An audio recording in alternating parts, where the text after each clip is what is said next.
you're going to see absolute carnage this week. And I'm all for it. I was going to say, it'll be fun to watch. I like how much the ball can move on the ground. And, always for the golfer, like, when you don't know where your golf ball is going to end up, that's always disconcerting.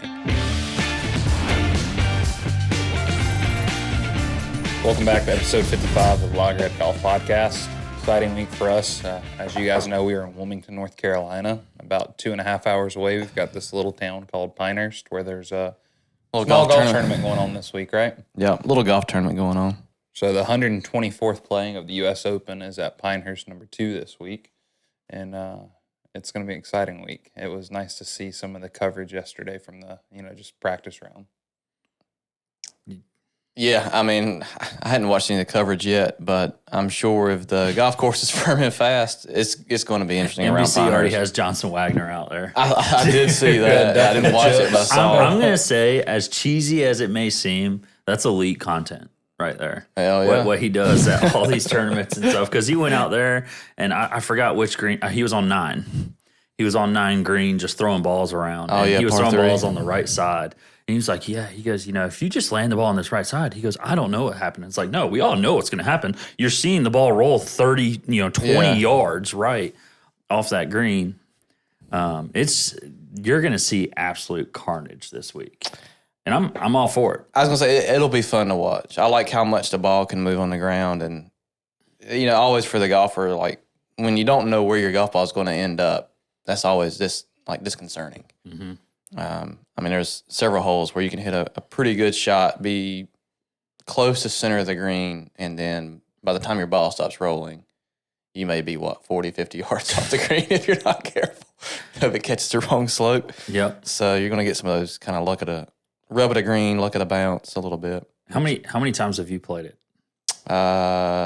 Twice. Twice? Yeah. And then we just talked about you haven't played it. Nope. You've played 3 golf courses in Pinehurst. I've been fortunate. I've gotten to play it I played it 5 times. I've played it pretty much like how it is now. I played it just after the USAM in 2019. And then I also played it kind of right in the shoulder season where they're letting the grass grow a little bit. And I've shot anywhere from an 80 to when it was soft, and I shot a 63 out there.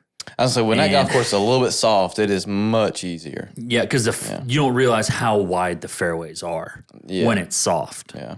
I mean, when you hit some tee, you're going to see guys this week leaning, and it looks like their ball's in the middle, like their tracer's going to land in the middle of the fairway. And you're going to see them leaning, and you're like, why are they leaning? And you see that first bounce, and you're like, oh, Lord, that makes a lot of sense. But I will say, to me, my experience has been, obviously Pinehurst has no rough.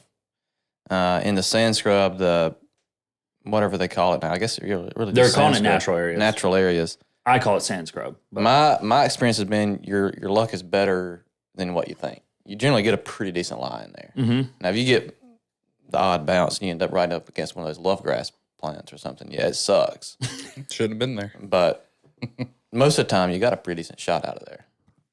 I mean, they showed a video of Tiger like practicing hitting a shot, like his ball is pretty much under one of those little, pampas grass, love bushes, whatever you call it.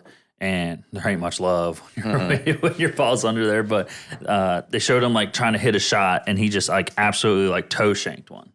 And it's like that's what those shots will do to you when like you have to make the club do something that you really don't want it to do. For sure. It's just going to be. I would. What I'm most excited to see now, unfortunately, I'm not going to be able to go this week, but I'm hoping, because they're calling for some rain tomorrow and Thursday. Yeah, I hope it don't slow the golf course down too much. I think that's why it's already kind of a little bit baked out. I think so too. Right now, is they're expecting some rain, and we know Pinehurst can get some random popped up heavy rain. Mm-hmm. It's rarely ever light rain around that part. I'm really hoping to see, I would say, pretty much an equal. I hope the course plays equally for both waves. I'm kind of over the whole major championships. It's luck of the draw. Yeah, based off your tee time. I think this is going to be a perfect golf course to where it doesn't matter what time of day you play it in. If it the weather doesn't get out of hand, it should be the same for the morning guys as it is the afternoon. Yeah, I would say as long as you don't get a pop-up thunderstorm, I mean, it should just be hot and humid for everybody. Yeah. You know?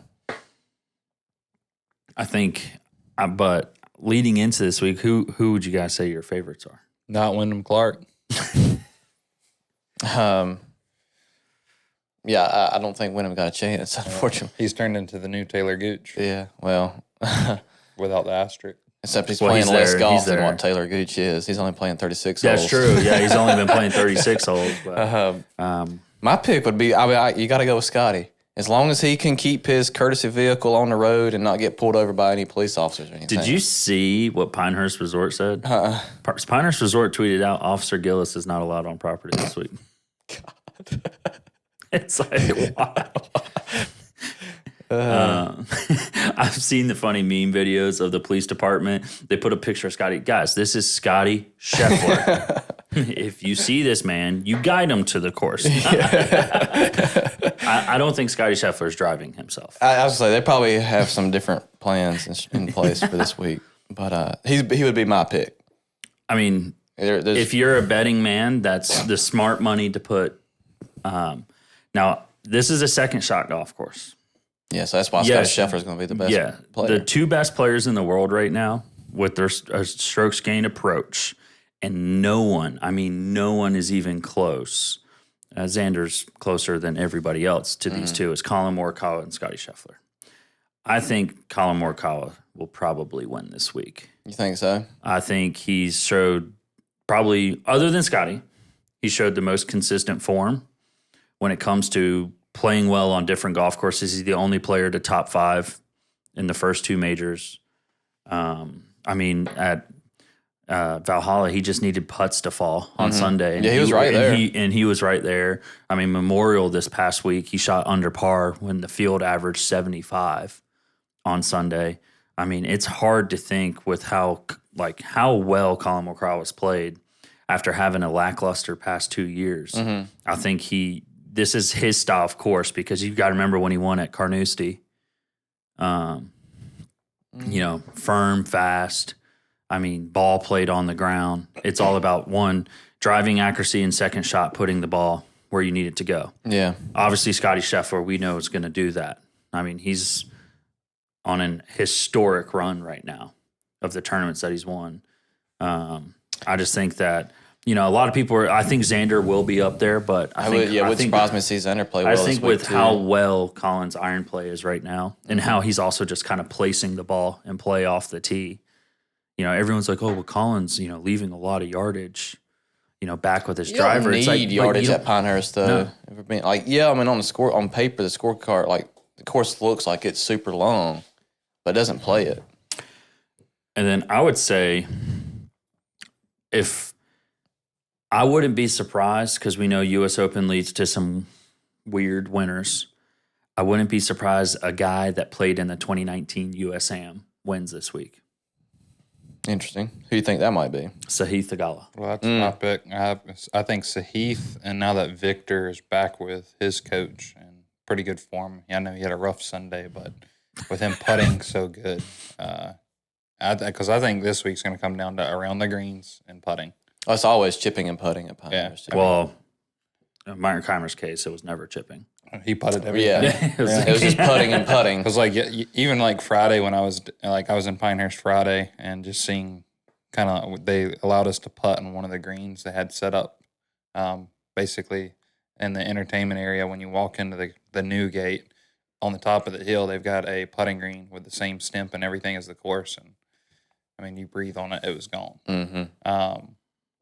During the coverage they had yesterday, I mean, you saw a bunch of 9-iron and 5-iron putting strokes around the greens. Mm-hmm. Not a lot of really finesse wedge shots. So that's why I think Hovland's and Sahith Sahith pretty much around the greens has statistically been the last 5 events that he's played in the top 5. Right. Yeah. He has to get his putting in check this week, but it just comes down to the putter and not getting the flu on Sunday.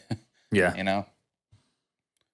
Yeah, that's where I was thinking, because the guys there's a lot of guys in the field that played in that 2019 USAM. I mean, Austin Eckroat. I mean, there's a bunch of guys. But what am I thinking of that is they played because they used both number 4 and number 2. So they played all their match play. If you made it to match play, that was all on number 2. So like USAM, if you make it into match play, you play a lot of golf. And like Sahith Theegala said, like during that 2019 USAM, it was the hardest course he's ever played in his life, and he shot 73. Yeah. Well, I mean, I know this is wild. I do think that even par or maybe over par wins it this week. I mean, if the golf course stays firm and fast, like baked out firm and fast, the ball's bouncing around. Or a Martin Keimer situation where one guy is 8 under, the rest of the field is over par. Right. Yeah. Yeah. I mean, it could very well happen. And I know a lot of people give like that Open in 2014 a lot of crap because of that, but like one guy blitzing the field is better than the field kind of. Nobody complained about that when Tiger did it at Pebble Beach. Yeah. Nobody complained about it when Rory did it at Congressional. Yeah, but like, I again, it comes down to the persona. They're like, well, Ricky finished second. Ricky should have won. It's like, well, Martin Keimer obviously had a way better game plan. Going into it. And hey, Martin Keimer had some good form this past week on Live. I was going to ask, any of the Live players we feel like have a chance this week at Pinehurst? Bryson. Yeah. Yeah. I mean, Bryson's going to overpower a lot of those shots, but again, he can get really hot with a putter. Yeah. It's kind of crazy to think, too. Martin Keimer's last win was the 2014 U.S. Open. Yeah. Even the events after that, I mean, he has not sniffed it since then. You know who else hasn't won a major since 2014? Rory McIlroy. Oh, yeah. I mean, Rory, Martin Keimer, pretty much the same person. Same, yeah. Same. No, same but different. I do think that if Bryson tightens up his iron play a little more compared to what he did at the PGA, because he hit some loose iron shots, he has an advantage because he's hitting his 8 iron from 200 yards. Right? Everybody else is hitting a 5 and 6. Right, being able to hit high. Such short clubs into those greens high and make the ball stop a little easier, and it could be a big and it's advantage. not so much like the ball has to stop on the green. Well, it's like if your ball is coming in with a little bit more spin and you do miss the green, it might not run that's why all the way control down. where it lands. Like if you can control where it lands, control the spin, you might not catch some of the slopes that make the ball run. So do we think he tries to drive number 3? Why not? Yeah, that green's diabolical. I mean, like you would have to be long right. Yeah, you'd have to blow it like almost on the number 6 tee box over there. Yeah, the par 3. I don't know. Like I don't see that one being one to go for. What about number 13 up the hill? So I was wondering this because in the USAM they played that. Now again, I know it's match play, but they played that as a drivable par 4. They moved the tee box up in that tournament. Yeah, as a drivable par 4. Do you see the USGA doing that this week with it? They might. Now, here, I will say this. That's one of my favorite holes on that golf course because that second shot, no matter what club you have in, you can't see the green. You pucker up a little bit on it. And when you get up on the green, you're like, I had 5 feet to land this. Yeah. And like either you pulled it off or you didn't, and you're like, man, that was pretty rewarding. I mean, you could have and I think that USGA throw it on Saturday, make that hole drivable. Or even on Sunday, because like you could have a situation where a player hits a tee shot that gets right up to that front third of the green, but doesn't get on the top part, and you might see a duff chip, and that ball's going to roll all the way back down. You might have a second shot from 40, 50 yards. You know what I love about that hole is like it's very easy to miss your tee ball right there, and then a lot of people on 14 miss their tee ball right, so you're constantly walking and talking with people on the other fair. It's like, oh, you're looking for your ball over here? Shared misery. I was going to say 14 is my favorite hole on number 2. I think that's the.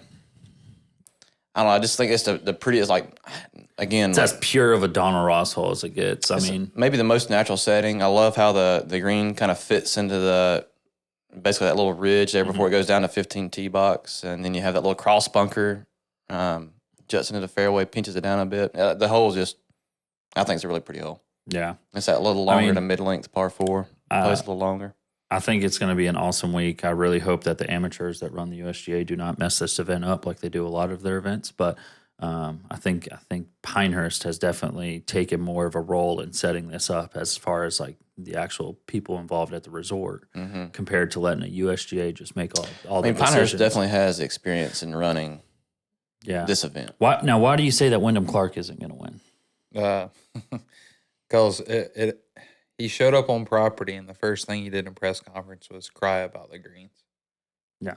Got no shot. Yeah. So you're already starting off your week by. Now, why did he show up on property on Sunday? Like Ricky Fowler, like because he wasn't playing golf on Sunday. I mean, imagine, you want these elevated events because you feel like you should be in the arena with the best players in the world having a chance for a win. And your excuse for saying that, well, if you're not in an elevated event, just play better. It's like, buddy, you just missed the cut in a 70-man field. Well, I think that's 5 consecutive missed cuts. Yeah, ever since he made a comment after his first round at Augusta that LIV players only play 54 holes. We'll see what they do on Sunday. Well, buddy, you didn't make it to Saturday. If I sound like a soccer player. He hasn't made it to Saturday in a while. Yeah. So and you come out and make a comment in your press conference saying, well, the greens are borderline, They're already borderline. Or there might be borderline. Actually, you know what? They're already borderline. And the way he's talking is kind of like a valley girl. Well, I say his attitude doesn't sound like he's ready to play in a major championship where the conditions are going to be very tough. It's like I get that he won the U.S. Open last year at LACC. It was a pitch and putt. I mean, those guys were bombing and gouging that golf course. So this week's a little bit different.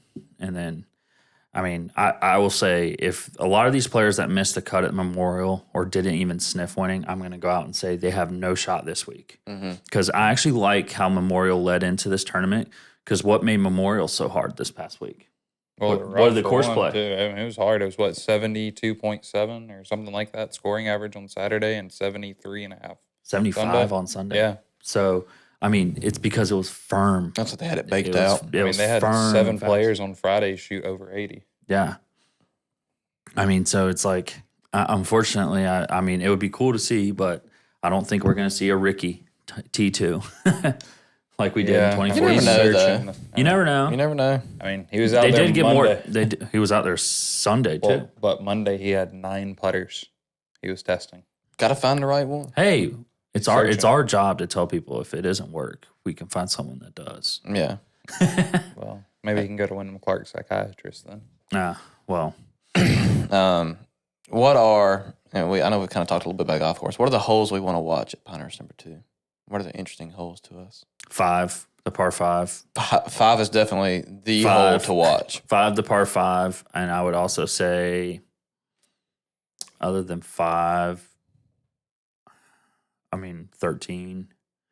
13, 14, those are good, kind of green T-ball. Well, that stretch of 12, 13, 14, 15, I think is probably the best stretch on the golf course. But I mean, 5 is just, you're going to see players hit great shots, and they're going to get absolutely screwed.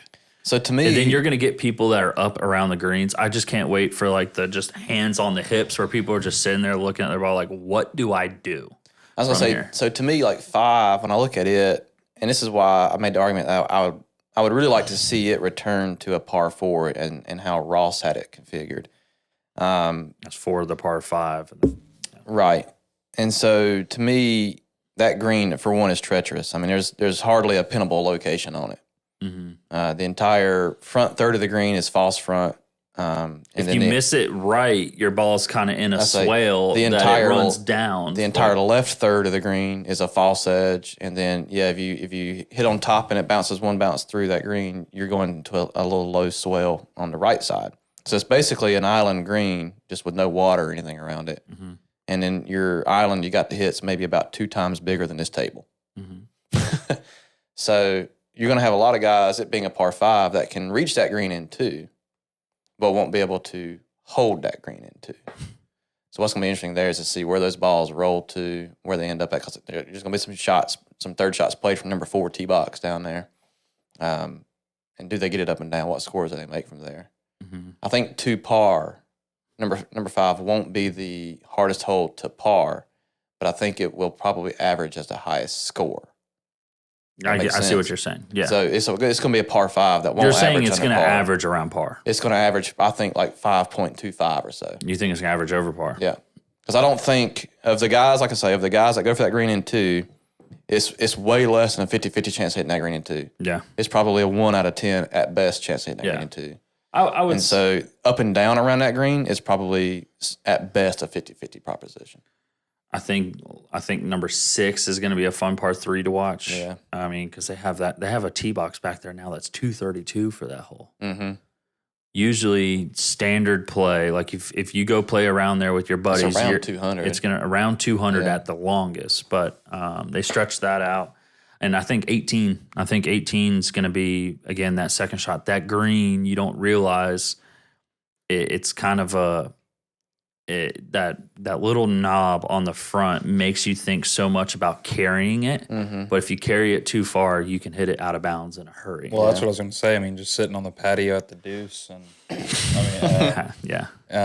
the name of the restaurant. Yeah. But how many times? I mean, we sat there for an hour and a half, and 2 out of every 3 players in a group flew it over the back of the green and either hit the. No, they hit the don't. clubhouse They or- don't play it as out of bounds, do they? I don't think so. I mean, there's going to be a But I mean, they're hitting wedge No, shots. the basically clubhouse. from a There's a table. grandstand on the left, but the clubhouse isn't. okay. Yeah, I think it's Yeah. open right It's there. open, So, yeah. I mean, I mean, that's for player dining, stuff Yeah. like that. So it's going to be players and families right there. But I think that'll be interesting to see how many people think they've attacked the pin and then it goes and then into You the don't- restaurant. You don't realize how sneaky uphill 18 is, too. Oh, it's very uphill. Yeah. It's like, It's oh, a this hike. hole looks pretty flat. And then Nope. you start just walking up after your tee ball and you're like, oh. Yeah. You get to your tee shot, like, dang, I'm pretty tired. Yeah. Yeah. I think that's going to be a big kind of pivotal hole because the players are going to be from that tee box. They're going to be hitting anywhere from 5 to 8 iron into that green. And I do think distance. You can't be long and inaccurate and win Pinehurst. No. I think you can be short and accurate and have a chance to win. Like I wouldn't be surprised if Brian Harmon plays well.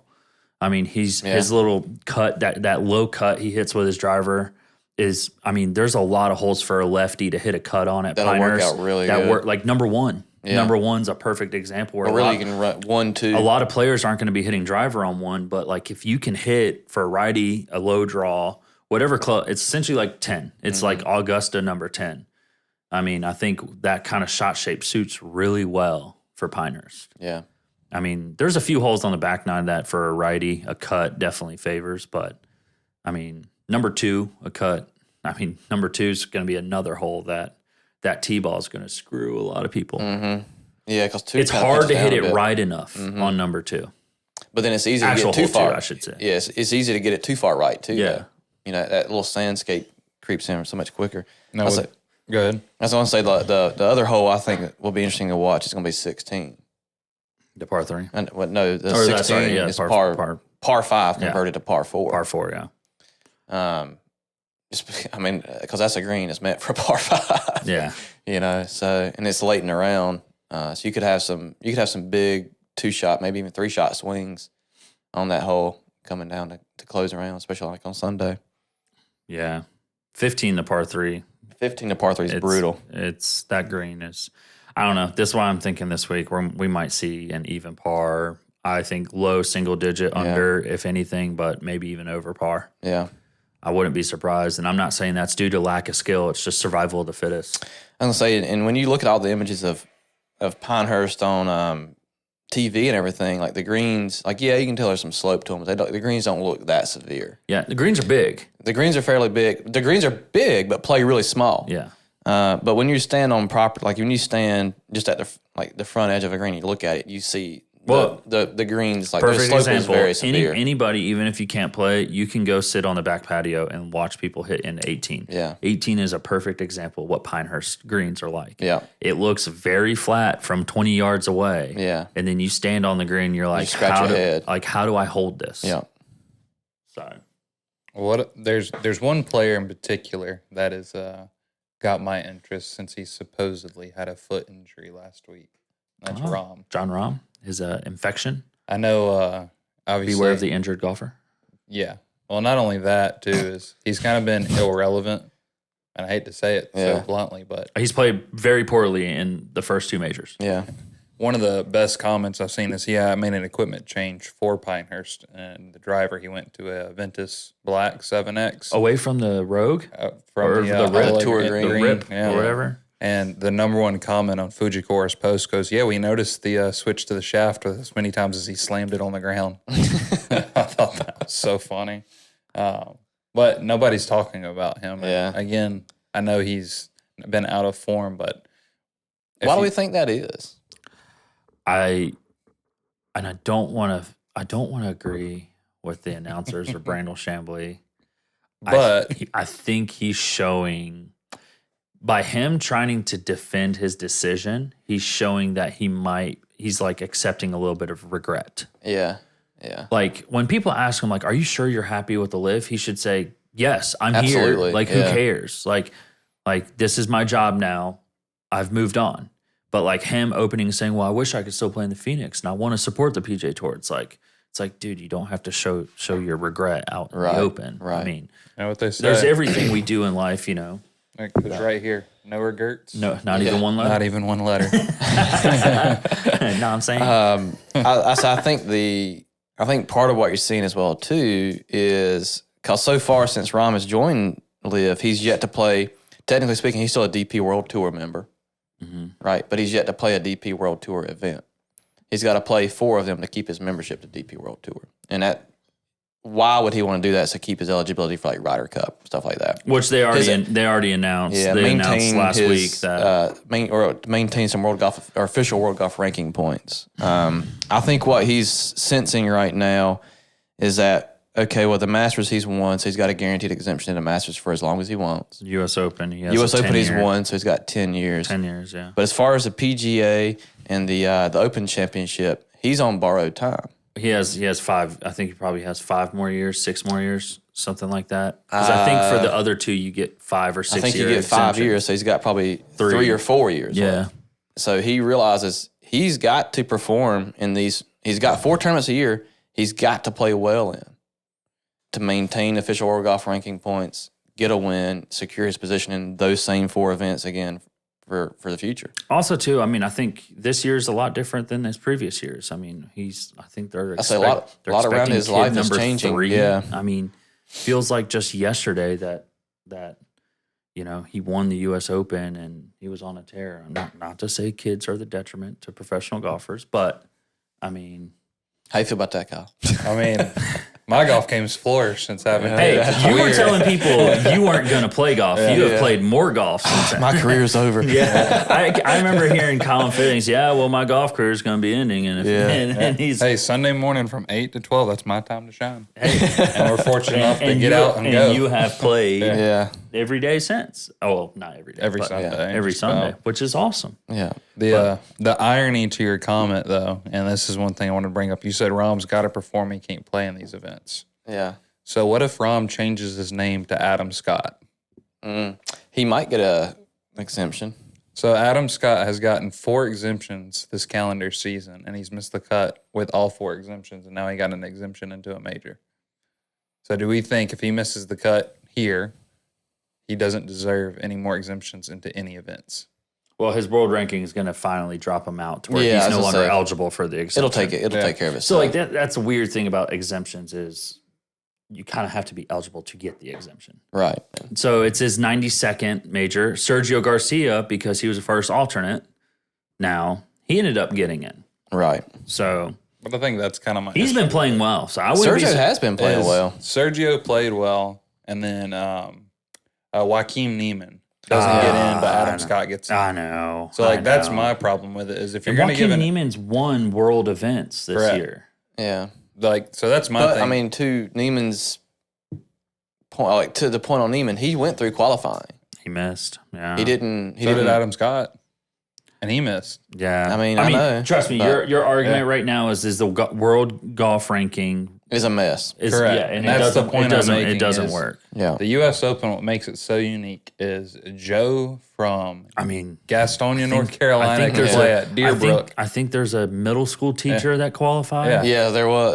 Maybe he's a high school teacher, but I did see that. Yeah. Yeah, I mean, so anybody can play in this event if they play well. So all these alternates that, as long as your handicap is at a certain level. What, 5.5 or below? No, it was- 3. I was gonna say, yeah, I think it's like Changed it? 2.7. It was 5.5 or below could enter qualifying. Okay. No. But I mean, I've saw some people play to it. Sorry. Yeah, yourself included. No, Hey, no, I played to my handicap. curveball. But like, I think that's my issue with it is I shot 5 over. I'm just so if you go down the actual alternate list, there's so many more people that could. I mean, this could be a life-changing opportunity. Oh, for sure. For them to award again. Sergio's played well. There's a difference there. Yeah, I mean, actually, low key, I think Sergio has a good chance this week. Yeah, especially with the way that he's been chipping and putting. I think Well, him. I say this is the I type mean, of golf course that suits him too. David Puig. Yeah, he played well. Well, he won last week, right? No, that was Carlos Ortiz. Yeah, Carlos But Ortiz. Same hat, right? yeah. Same team. No, Carlos Ortiz is on Torque. David Puig's on Fireballs. David Puig's on the Spanish. Okay. Yeah. But they pretty much, I like how Liv has like the countrymen teams. What team is because- Neiman on? Or no, sorry. Dave Puig's not on Fireballs. What is No, Puig is on the Fireballs. Fireballs? What Neiman is on Torquay. with Carlos Ortiz, who won this past Okay, week on all right. Liv? How do we think Brooks Koepka is going to do? I know we're kind of getting on our time limit Yeah. here, but I don't know. It's been kind of a mixed wild bag card. for him. Which Yeah. putter does he show up with? I mean, to be honest, like again, if the golf course is firm and fast, it'll be very Shinnecock-esque. You know, Is that just we lost the course? yeah. So like you want to think that Brooks is gonna play well there, could play or could be in contention there, but at the same time, it's kind of in a mixed bag. I think we're going to see. I don't know. It's just going to be fun to watch. I think Yeah. besides Scottie Scheffler, besides Collin Morikawa, actually, I would say Collin Morikawa feels like he's old school. We might see an old school leaderboard, meaning like late 2000s, early like 2010, 2013 names on the leaderboard that you saw back then. I wouldn't be surprised to see. Actually, he's not playing, is he? Who? Phil Mickelson's not in this. Yeah, I don't think he. No, he's not playing. He's not eligible. I was going to say, like, Yeah. this would be like Phil Mickelson's cup of tea for a U.S. Open. But Yeah. wow. Are we sure he's not there? I don't think he's playing. Can we check Hear to him. see if he's in the field? Stupid series. Because last year he got an exemption. Yeah. All right, USG. Because when did he win the PGA Championship at Kiowa? What year was that? 2019. So this would be at year He's 5. in? Yeah, he is so in? he's Okay, still got okay, an exemption okay, for okay. that. That's right. This is probably the last year of his exemption for that. Again, I'm Does he complete the Grand Slam? no. You don't think so? No. He finished second to Payne Stewart. That's true. What, 99? How good were those iron shots that they hit into 15? Holy cow. That whole tournament. I mean, that Phil was, Mickelson steps up. that was a duel down at the finish. I mean, how old was Phil? It was early in his career. I don't even. I mean, was he still a teenager? No, he wasn't. He was like 21. He was in his 20s. Yeah, I he mean. was young, but like I just remember Phil Mickelson hitting that shot to like 3 feet, and then Payne Stewart just right behind him. You know, hits it to like 15 feet, and you're like, damn. Yeah. What do you guys think about them moving Payne Stewart's statue? They moved it? Yeah, Yeah, that's what was weird is yeah. walking through the gate on Friday. So they had an early access entrance where all the patrons are going to be going through. They lifted the statue and they put it in the center. And put it in the entrance. center of the front gate, so pretty much every patron that walks in gets to. I like that. because essentially the grandstand kind of maybe slightly blocked I it. was gonna say where it used to, it's located there by the veranda. Like none of the spectators would be able to get to it. What I kind of feel bad for, I know of a few stories where people like kind of buried their lucky ball marker or something They might move it at back. that dirt, and like Pinehurst posted a video of it of them like pulling it out with a crane and like dirt going everywhere, and I'm like, oh, that's like people in Pinehurst are looking back at the videos like maybe we shouldn't have posted that Right. video because I know of people that have like left stuff in front of that statue Yeah. and things like that. I was gonna say, like I say, they may Oh. may be a temporary location for it, and maybe they move it back. I know a good blind pick would be Justin Rose. Yeah, He's playing well. I mean, with him at Marion, obviously kind of similar conditions in the sense of like, I mean, he went up +3, something like that, and everybody else was even like or plus +9. one. Yeah, because he's been playing great. because again, he beat Mickelson. How one about shot. what do we think about? That was another one of Mickelson's runner-ups. What do we think about Tigray before we go into show and tell? Does he make it Does 36 Sunday holes? Red make it to Sunday? By the way, see, Charlie Woods, his butt was out there wearing Sunday Red. I think part of that is Charlie Woods is credentialed as a coach this week. Good for him. So If I'm Charlie Woods, I'd be learning the golf swing too, and he's going to be the next Butch Harmon. Yeah. I mean, golfers are psycho. How many people would go to Charlie Woods for a lesson? Everybody and their He would brother and have the sister. largest golf academy in the world. So Yeah. what, 1,500 an hour? Oh, I mean, I was whatever going you to want it say to be. that's what like Butch and them are. That's Well, that's what I said I that. say he's probably going to be easily Because two. Sean's 1,100 now, fully. And, well, we'll leave that alone. Yeah. We'll leave that alone. Yeah. All right, let's do some show and tell. Would you look at this? Would you look at this? Would you You know, just when I look see at something like that, I say, would you look at this? What's the worst rule in golf? Oh, dear Lord. What is the Buddy, how worst much rule? time you got? What's this picture in here for a reference for? I don't know. Anyway? They're Like, it's or is it because just kinda- they just like using Bryson as clickbait. Yeah. I mean, most people are going to say hitting out of a divot.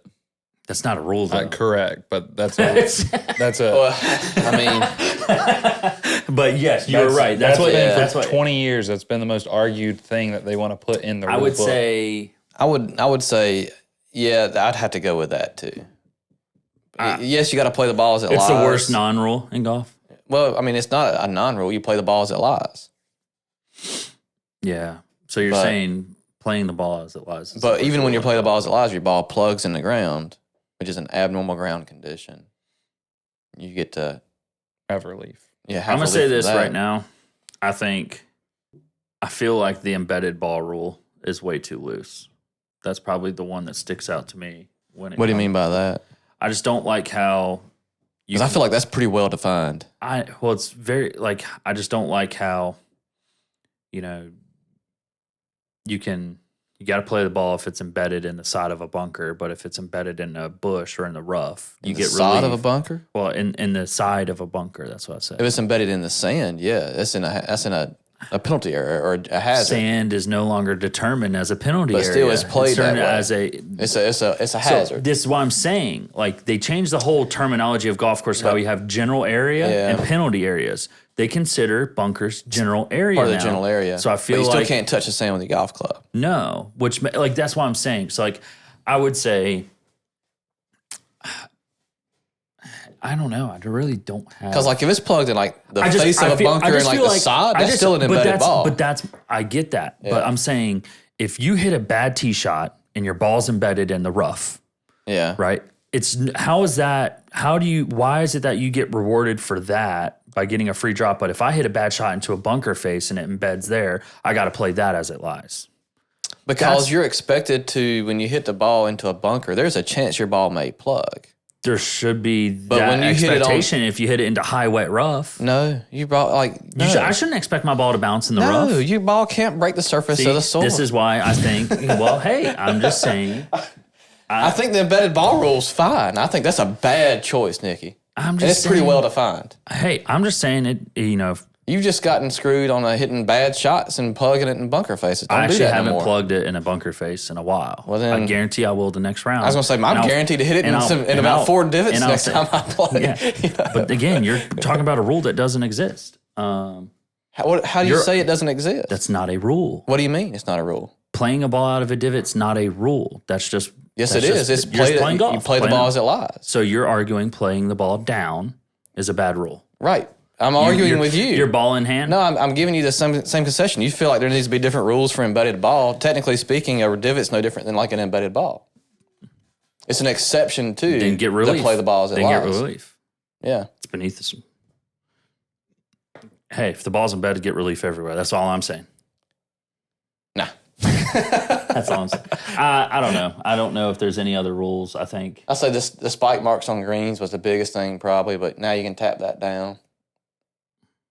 yeah. So that kind of is now. I don't know. Rulebook's pretty cut and dry right now, which isn't a bad I mean, they thing. did, to their credit, simplify some of the stuff. Some things got a little bit more complicated, but Yeah. I say used to you had the like the wind blowing your ball on a putting green. Yeah, and the whole putter, Lexi Thompson, like the bait DJ putter debacle. Yeah, but that's no longer an issue any longer. So Miles, what did you just put up on the screen? There's always one. I know. So we all agree is getting to move your ball. You put stuff up here that just make us sound like we're a-holes. Too easy. Try playing expert level. We got camo golf balls. I feel like this is something Kyle would try. Probably some rock flights. Painted. That's a challenge. See if you can play all 18 holes with a camo golf ball. Can You could probably do it this week at Pinehurst. Yeah, it'll be the only thing green on the whole golf course. Yeah, I don't know. We're pretty baked out around here on all the courses. It's getting pretty dry. That would be tough. That'd actually be a fun challenge. Yeah, I'd probably crack my driver face using one of those, though. I mean, we didn't say it had to be a good golf ball. Good. Like we're just the challenge of it is, can you find your golf ball for 18 holes with it being camouflaged? No. I can barely see as it is. Yeah. So I couldn't do it. Nope. See, I don't think golf is boring enough to do those type of challenges. Yeah, So, It's hard enough. yeah, you're right. I said the joke here is like you're already playing on expert level, right? I say, well, yeah. Left my bag for 10 minutes and came back to this. He's got a beehive on his golf bag. Well, you see, the queen bee must have. He had to have some good snacks in that golf bag. A honey stick. I know. I know what the problem is. What? He's left-handed. Ah, you're right. You're right. Yep. Got him. I mean, what do you do? Like, if you walk up, this is your golf bag, what do you do? Get a new set of clubs. I was going to say, I don't think this is my golf bag anymore. They're rather docile animals. Hey, I've been watching the show Bridgerton, and one of the main characters, he died from a bee sting. So. Yeah. Talk about a way to go. I know. I would leave that bag there. That bag now belongs to the bees. Yeah. I have to call a beekeeper and get the little smoke thing out there and transfer Actually, it to a box. Good idea. Actually, I'll just go ahead and get the flamethrower. Wow. So you still don't have golf clubs? Yeah, insurance. So what exactly happened? Well, there was about 200 bees on my bag, so I took a lighter, some charcoal fluid, and took care of it. Just claim they stole it. Sir, why'd you claim that you had 18 clubs in your bag? Buddy, you don't need to ask those kind of questions. You got to be prepared for everything. Yep. All right. Callaway Golf, where is your tee shot ending up? I'll tell you where my tee shots are not going. All right, where are 2, they not 4, gonna or go? 5. Your shots aren't going to go 2, 4, 5. I can't make hit it ball go left to save my life. So you're saying 7, 8, and 3 are in play right now? 6, 9, 7, 6, 9, 7, 8, and 3 are definitely What in about play. a 1? No. I will say this, for the first time ever, and I smacked myself for it, I teed off with a 3-wood on the first hole. Yeah. I sat there. Oh, at yeah, Mags? so like we started the first round on Azalea. I was like, oh, I don't want to hit driver. I'll hit 3-wood. I hit the ball. I kind of like skanked it, but it was in the middle of the fairway. I hit it like 240 out there. And I was like, I don't think I've ever hit a 3-wood off the first tee of a tournament. Yeah. Because I'm always scared of topping. It's like, weird. It's weird. It's a just weird club, feeling. But I'll say right now, my drives are going to go either 9, 7, or 4. That's kind of where I'm looking right now. mine isn't going in 3, but 8 and 7 are a stronger possibility than any of them. Yeah. I'll use Sunday as a great example Yeah. since the last 4 weeks has been a driver issue. I started with 6, Yeah. 7, 9, 8, 3. Nice. Hey, at least you started progressing in a certain direction. So 3 involved a tree branch and a ricochet OB.